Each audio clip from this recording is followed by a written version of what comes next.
Dr. Xiao, Chairman of the Taiwan Asia Exchange Foundation, former Prime Minister of Australia, Malcolm Turnbull, former Prime Minister of Sweden, Carl Bildt, members of the Japan's House of Representatives, Keiji Furuya, distinguished guests, ladies and gentlemen. It is my pleasure to welcome you all, especially the many guests who are joining us online for this year's Yusan Forum.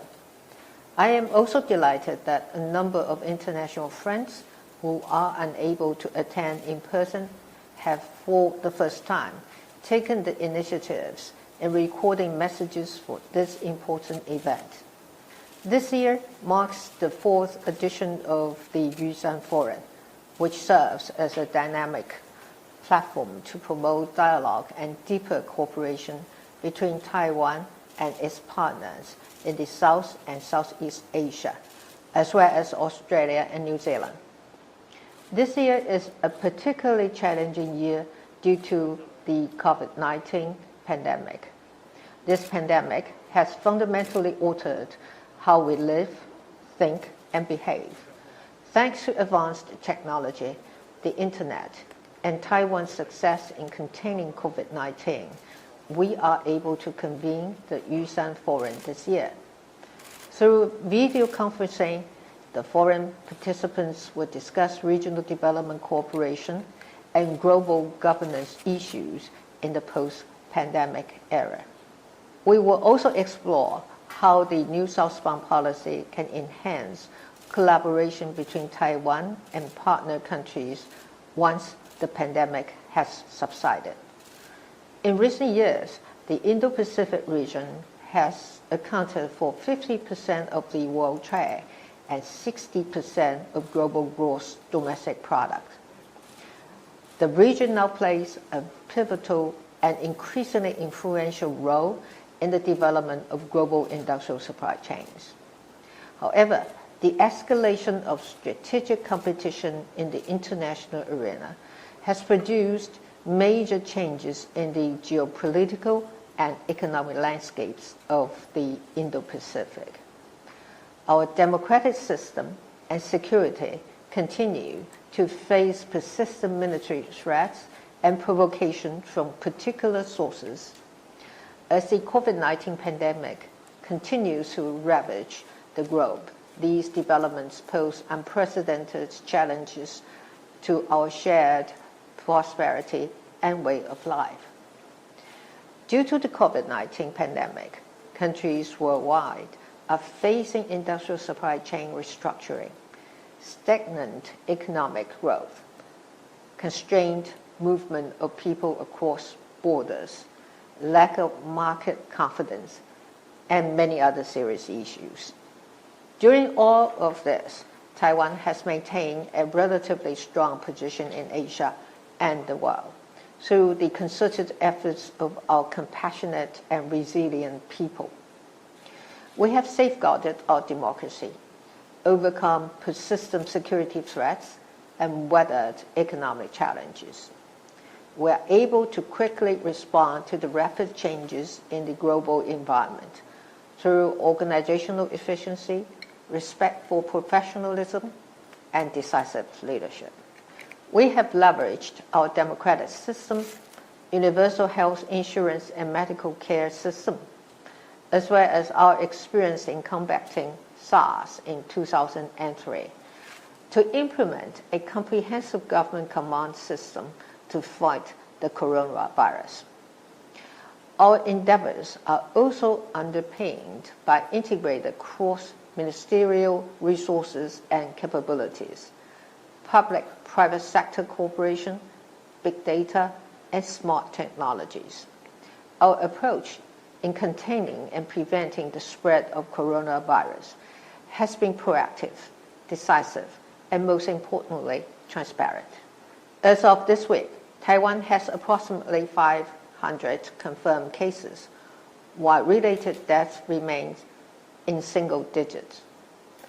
Our people have been going about their lives as usual. There were no lockdowns in our cities, and our economy continues to grow and has performed better than the other Asian tigers. Taiwan has once again demonstrated its resilient spirit, leading by example and creating a successful model for the region and the international community. Former Prime Minister Turnbull and many participants with us today are prominent leaders and experts who will steer the Indo-Pacific region forward and shape its vision through our shared values. Countries in the Indo-Pacific region and Taiwan are complementary in many ways, and Taiwan is willing and able to collaborate with our Asian partners. Therefore, since taking office, I have been proactively promoting the new southbound policy in the spirit of Taiwan helps Asia and Asia helps Taiwan. We hope to work with regional partners to foster sustainability and share responsibilities, which aligns with the theme of this year's Yusan Forum, that is, forging a resilient future together. The new southbound policy is Taiwan's regional strategy for Asia. Its goals and ideals coincide with those of the ASEAN outlook on the Indo-Pacific and India's Act East policy. Working together, these initiatives can achieve mutual benefits with complementary economic and social successes.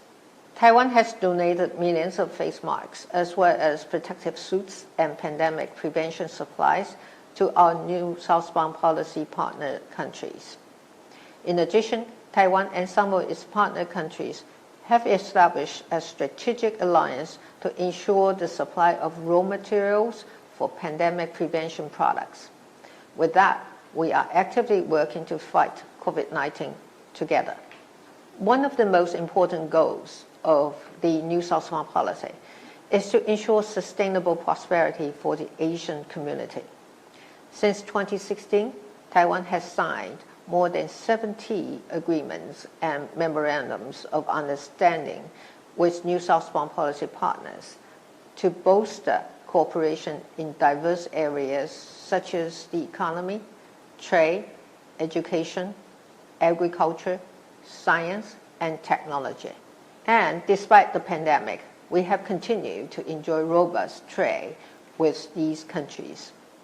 Last year, trade between Taiwan and these partners totaled nearly $112 billion, and the figure for the first half of this year reached approximately $52 billion, holding steady year on year in spite of the pandemic.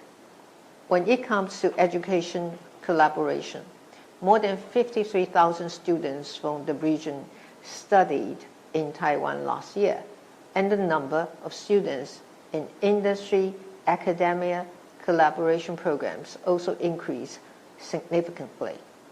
These educational programs not only train talents for national development, it also establishes connections for Taiwanese businesses in the partner countries. In tourism, there were about 2.8 million visits to Taiwan from tourists of our partner countries in 2019. That is a 6.8% increase. Taiwanese tourists reciprocated with 3.2 million visits, and that is a growth of 15.1% from the previous year. This has spurred the development of tourism industries in the region and record exchanges between our peoples. Under the new southbound policy, Taiwan and our partner countries have created mutually friendly investment environments. People-to-people relations have grown even closer, as have industrial linkages. Bilateral cooperation and exchanges have expanded in international healthcare, the halal industry, agriculture demonstration zones, e-commerce, and other domains. While Taiwan seeks to join the Comprehensive and Progressive Agreement for Trans-Pacific Partnership, that is CPTPP, we also look forward to working with our regional partners to advance prosperity, peace, and stability through the signing of bilateral economic cooperation agreements. We will actively contribute to the creation of a region that is open, free, inclusive, transparent, and equal, and operates under a rules-based order. We oppose any heavy-handed and unilateral aggressive actions that jeopardize regional security and solidarity. Any political attempt to prevent Taiwan from sharing its experience and making contributions does not serve the collective interests of the region. I very much agree with Chairman Xiao's observations during last year's Yusan Forum. He said the new South-Bound policy envisions 5 M's for Taiwan and its partner countries. That is, make wealth, make jobs, make friends, make families, and make values. And Taiwan has demonstrated time and again that it is an indispensable friend and partner for the region. Lastly, I would like to thank our good friends from Australia, the United States, and other like-minded countries who are participating in the forum to express their support for Taiwan in this uncertain time. I also want to thank those who are participating in the USAM Forum online, including those from regional partners and European countries. Taiwan is looking forward to working with all our partners worldwide to build a resilient future. Thank you very much. Thank you, President Tsai, for bringing such an informative speech. During this difficult time of the global pandemic, we're fortunate enough to receive warm greetings and congratulatory messages from prestigious global leaders through online meetings or recorded videos. We would like to invite Dr. Xiao to introduce these global leaders. Please join me again in welcoming Dr. Xiao to the stage.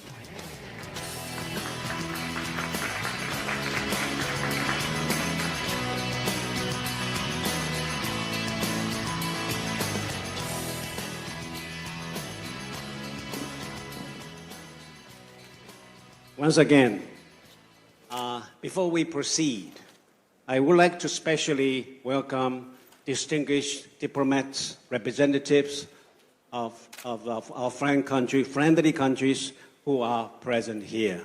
And also, we welcome Minister Zhang Den, who just arrived. It gives me a great pleasure to welcome the first keynote speaker from a global leader for this 2020 Yusan Forum, His Excellency Malcolm Turnbull, former Prime Minister of Australia. Please join me to welcome Prime Minister.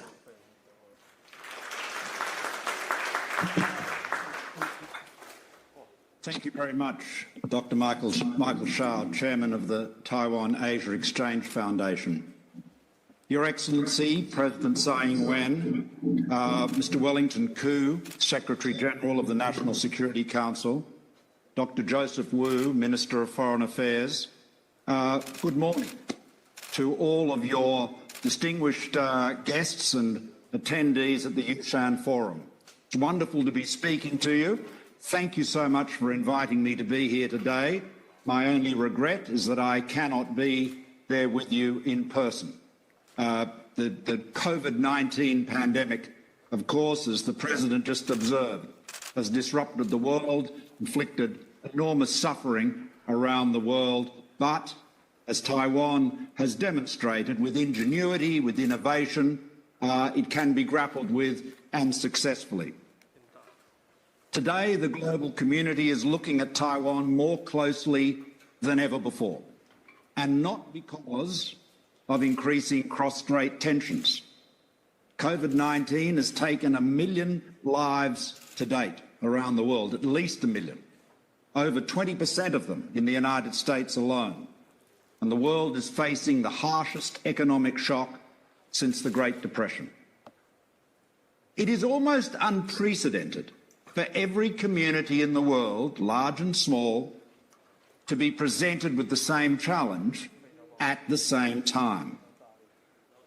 And in that experience, it is remarkable that no country in the world has more effectively protected its citizens from the pandemic than has Taiwan.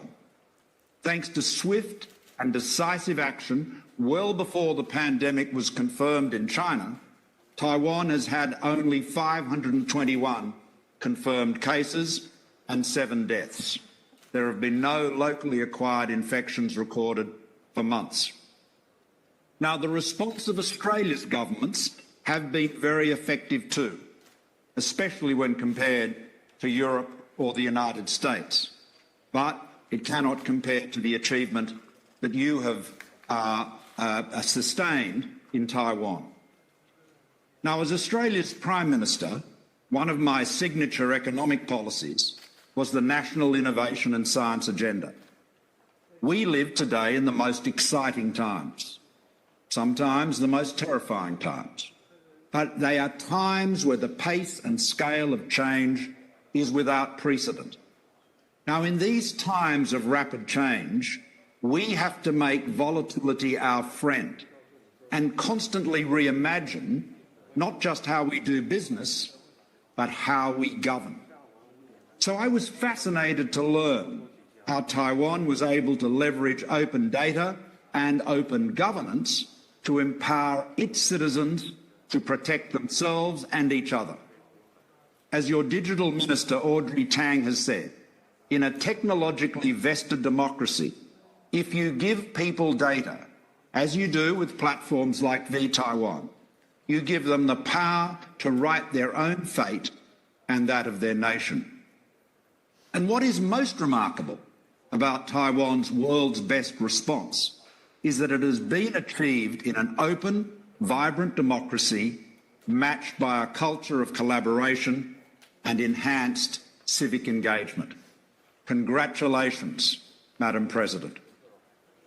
Australia and Taiwan share ideals of freedom, democracy, and the rule of law. It's these democratic ideals that are threatened, as the President just observed, by the rising tide of authoritarian populism with its anti-globalist and protectionist agenda around the world. Now, protectionism has repeatedly been shown to be a costly failure. It isn't a ladder to get us out of a low-growth trap, but rather a shovel to dig it deeper. Combined with xenophobia, protectionism can develop into a toxic populist mix all too often stirred up by those who want to undermine our democracies. In the age of social media, of course, anyone can be a publisher. The financial model of traditional publishing and broadcasting has been shaken, if not shattered, and politics is being rocked by more lies, and I regret to say, more hatred than ever. We don't have to look very far to see examples of that. The moderate and the rational are shouted down by the extreme and often the unhinged. And that is why, more than ever before, we must make a case for our democratic values on which our free societies are founded, and in particular, for the mutual respect that makes it all possible. I mean, after all, mutual respect is at the very core of the concept of the rule of law. Now, mutual respect for the sovereignty of others underpins the rules-based order that has enabled our region's extraordinary economic growth over the last 50 years and more.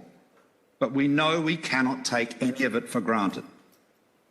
China's growing power continues to be the topic of the most intense debate, and nowhere more so than here in Taiwan.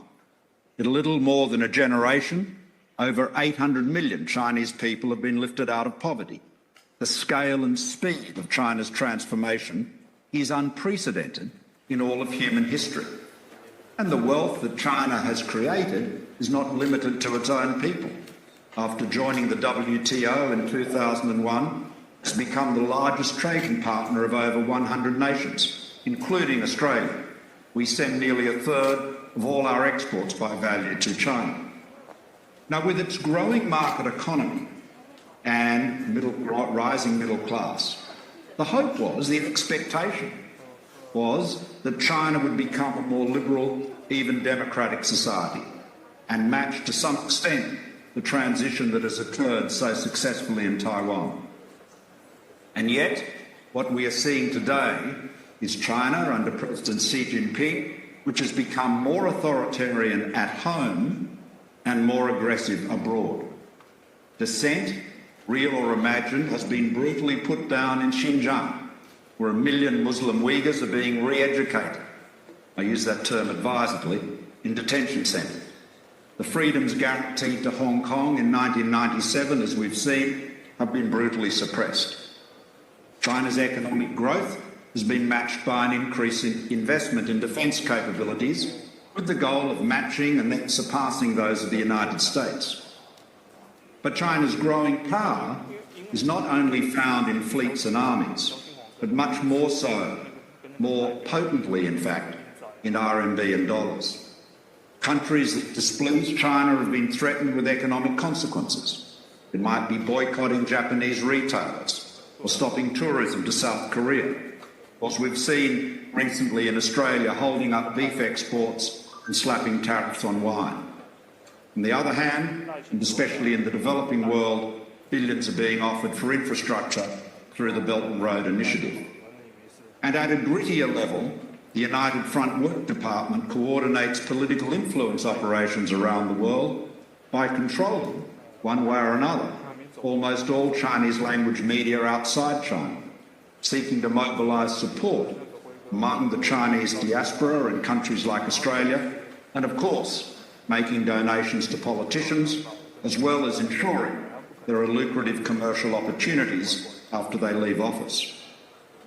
Now, with President Trump's erratic and often belligerent style unsettling friend and foe alike, there was an opportunity for China to be as unlike Trump as possible, to be measured and conciliatory, to avoid overreaction, and indeed, as previous leaders had done, play the long game. If the goal of foreign policy was to win friends and gradually replace the United States as the most influential power in the region, President Xi's more aggressive foreign policy, the so-called wolf warrior diplomacy, has been quite counterproductive, just as the unilateral island building in the South China Sea has served to alienate ASEAN neighbours.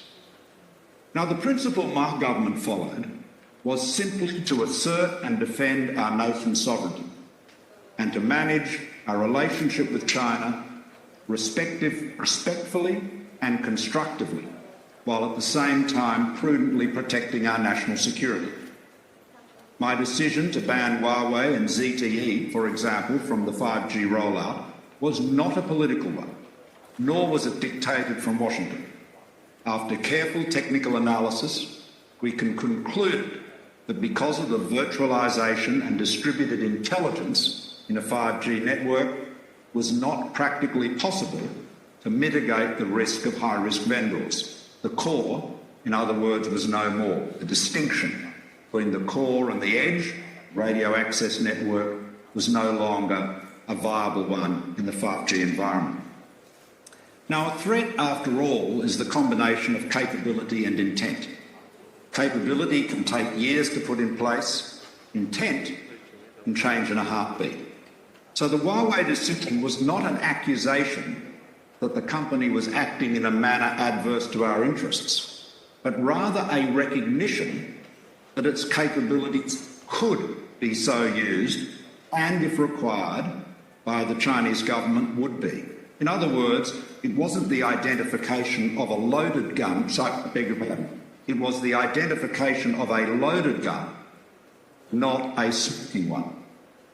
So our response to China's more assertive approach under President Xi must be to define the boundaries of trust which limit areas of cooperation, telecommunications and critical infrastructure being a good example. At the same time, we acted to ensure our laws were updated to protect against foreign interference or undisclosed foreign influence in our politics. Now, many countries, like Russia, most notoriously, I suppose, seek to engage in that. But in Australia, China's activities have been particularly notable.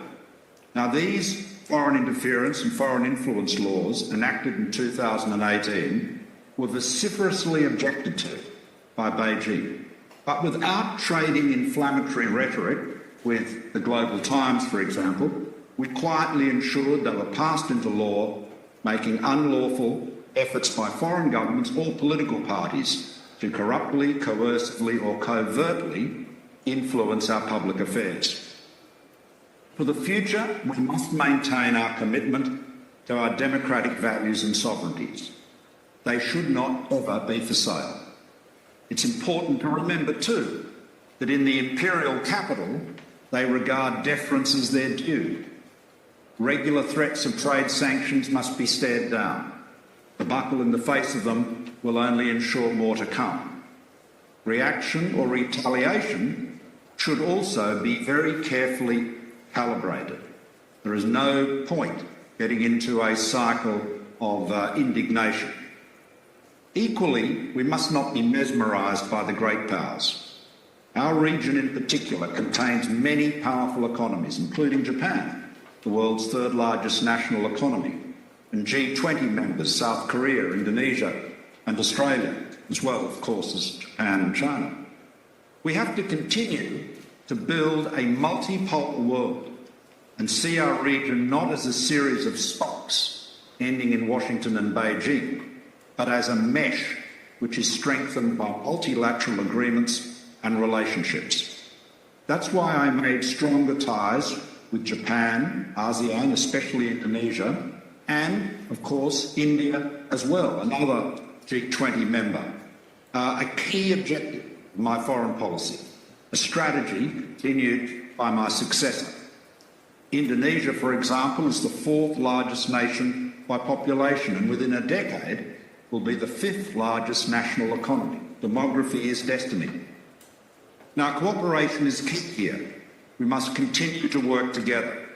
As Taiwan has shown in its efforts to combat COVID-19, real change is possible through collaboration, particularly where the people trust their government, where their government is open and transparent, where the people are brought in as partners. That enables the type of action, the swift action that Taiwan was able to undertake and other countries can only admire, perhaps envy, and wish they had emulated.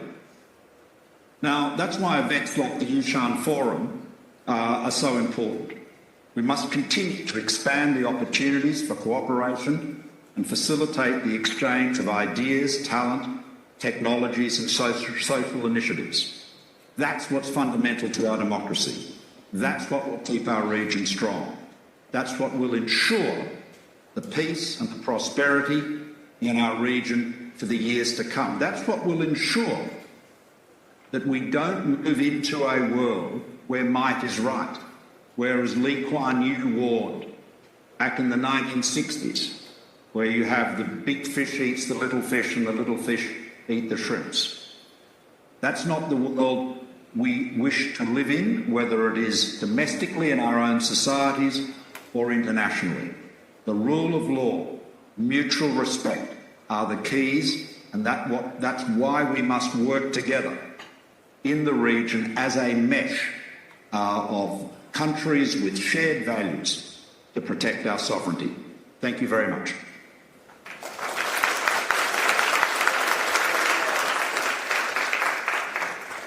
Thank you very much, Prime Minister, for your good words on Taiwan's handling COVID-19 pandemic, and also your insistence, which I believe firmly too, that democratic value and mutual respect are as the only principle in handling the global affairs so that we can live in a peaceful water together.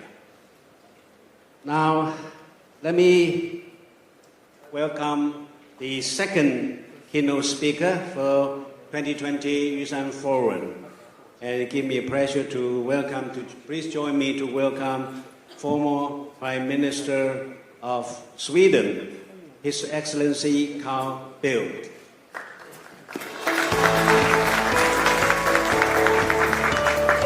Due to the time inconvenience of the Excellencies, gate.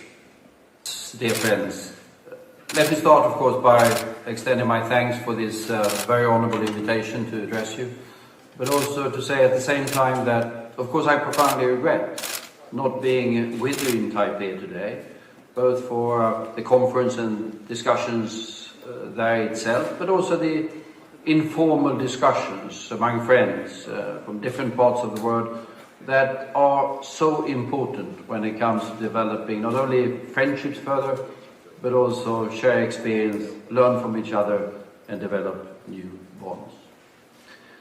We are indeed, all of us, living in times that are both unusual and very demanding. The COVID-19 crisis has profoundly affected virtually every corner of our world. And the World Health Organization, unfortunately, continues to report, as I record this message, rising numbers in very large parts of the world. Indeed, if I look at my Europe, we see now again rising infection rates in virtually every country. Not at the levels we had, but still enough to be worried as we look ahead. Time will indeed come when it comes to draw the lessons that needs to be drawn from this particular crisis. Taiwan is most certainly to be congratulated on its early, on its decisive, and on its so far very successful response. There are very many around the world that are eager to learn from the lessons that your good experience does represent. The pandemic has very clearly demonstrated, if we didn't knew it before, that we are all together. And that is only when we are able to freely exchange all the information, quickly learn from each other, and seamlessly work together, that we as a global community have the possibility to meet a challenge of this profound magnitude. And it goes, of course, without saying that Taiwan, along with everyone else, must be part of these efforts. To put up political barriers against anyone is to diminish the possibilities of success for everyone. At the end of the day, it's not more difficult than that. But the pandemic, difficult as it is not the only challenge that we are facing these days. We see distinctly geopolitical tensions rising. We have here in Europe primarily, of course, revisionist Russia. We have an assertive China, more and more subject to a global debate. And we have at the moment, let's be honest about that, a rather disruptive United States. And this also leads to a profound crisis for the multilateral system and therefore for the United Nations, its Security Council, that is at the heart of this system that means so much to us all. There is even increasing talks about the risks for crisis and conflicts and confrontations in different parts of our world. And a crisis somewhere will affect us wherever we are. We should have learned that particular lesson. And all of this happens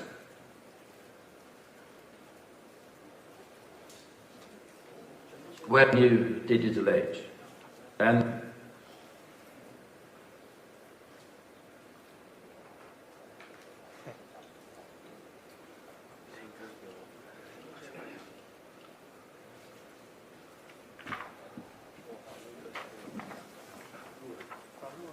source of energy. Sorry about that. That we're able to handle the enormous global challenge that climate change is. Taiwan has been an example, not only when it comes now for handling the COVID crisis. Further back, you undertook a transition from an old authoritarian to a democratic system that was of profound importance, not only for yourself, but also as an example for others. And since then you have demonstrated shifting power back and forth between different political leaders and different political parties in a way that mature democracies in fact do. And your economic advance, as well as your success in high and sophisticated technologies, are also profoundly impressive. You have demonstrated not only a free and democratic political system, but you've also demonstrated the enormous potential of an open and competitive free economy. And that message is hopefully not lost on those that have yet to make those important decisions, be they nearby or be they far away. The theme that we have for discussion at this conference is most topical: paving path to our resilient future. There are certainly different experiences in different parts of our world, but I still believe that there is a shared feeling that we must now strive to build societies and systems that are more resilient than they've been in the past, since it is highly likely that we are facing a future that is going to be more turbulent than what we have experienced in the past few decades. After decades when progress seemed to know virtually no limits, we had been in more uncertain waters with the global economy since the financial crisis of 2008, and the dramatic downturn in the global economy that we are experiencing with the COVID-19 crisis has only made this particular situation more challenging for us all. There is no way back from a world where interdependence is increasing, and that applies also to our economies. The increase in the flow of goods might not return to the rapid rates of increase that we saw primarily prior to 2008, but what we see instead is, of course, an enormous increase in our interdependence in data flows, and in our digital age, that dependence is going to be even more important than the dependence that we had on the flow of goods in previous decades. Resilience is discussed in different ways in different parts of the world. There are some who believe that resilience can be built by isolation, by building walls, by cutting off from the rest of the world. That is a dangerous delusion. What is important to recognize is that resilience requires economies and societies that are rapidly adjustable to new circumstances and have the levels of skill that requires. The world will change, new challenges will appear. The way in which we have building societies that are adaptable will, at the end of the day, I think, decide how resilient those societies are in any given situation. And I think that we will see political leaders around the world increase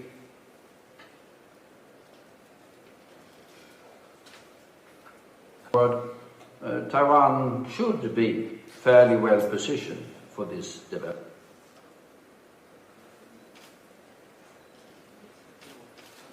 COVID-19 is unfortunately unlikely to have been the last pandemic that we will experience. Indeed, the new report that is just out from the Global Preparedness Monitoring Board of the WHO explicitly demands that we now start preparing for the next pandemic that they believe at some point in time will come. And here, everyone is obviously needed. The European Union is among those that are clearly saying that Taiwan must be able to come back to the position it once had in the system of collaboration, exchange of information and working together that the World Health Organization represents. This will help Taiwan, but it will also make it possible for Taiwan to help the world. But resilience must also be political. In a turbulent world, we must have political systems that enjoy the trust of those that they are representing in order to be able to deal with all the challenges that are well beyond what we can envisage today. And here, of course, open and representative political system democracies, for short, have obvious advantages. Its leaders must, by necessity, seek the trust and the confidence of the peoples. And that makes it far easier if a crisis comes and a new challenge is there on the horizon, far easier for the people to put their trust and their confidence in their leaders when the storms are approaching and when times start to get rough. An authoritarian system on the surface always looks strong and stable.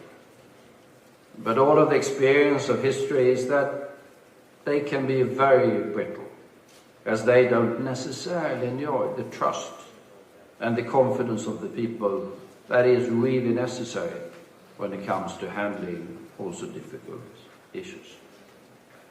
So safeguarding our free and open political systems is also a very important part of our efforts to pave a path to a more resilient future for us all.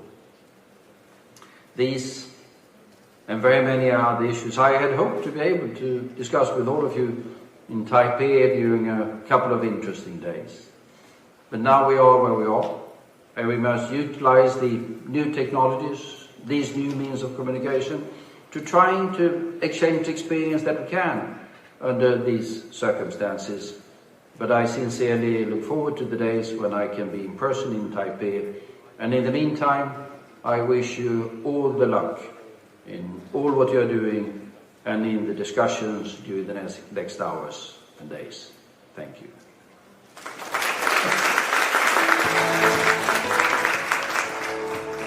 Thanks to Prime Ministers.